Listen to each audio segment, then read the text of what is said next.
ஜெய் ஸ்ரீ ராமகிருஷ்ணா. பகவான் ஸ்ரீ ராமகிருஷ்ணரின் அமுத மொழிகள்.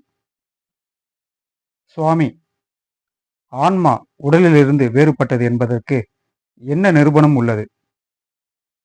ஸ்ரீ ராமகிருஷ்ணர். நிரூபணம்: இறைவனை காண முடியும்.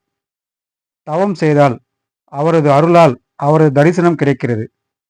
ரிஷிகள் ஆன்ம அனுபூதி பெற்றிருந்தனர். அறிவியல் மூலமாக இறை தத்துவத்தை அறிய முடியாது. இதனை அதனுடன் சேர்த்தால் இது கிடைக்கும், அதனை இதனுடன் சேர்த்தால் அது கிடைக்கும் என்று புலன்களால் அறியக்கூடிய பொருட்களை பற்றிய தகவலைத்தான் விஞ்ஞானம் தருகிறது. இந்த அறிவால் இறை தத்துவத்தை அறிய முடியாது. சாது சங்கம் தேவை. வைத்தியனுடன் பழகினால் நாடி பிடிப்பதற்கு அறிந்து கொள்ளலாம். பகவான் ஸ்ரீ ராமகிருஷ்ணர். ஜெய் ஸ்ரீ ராமகிருஷ்ணா.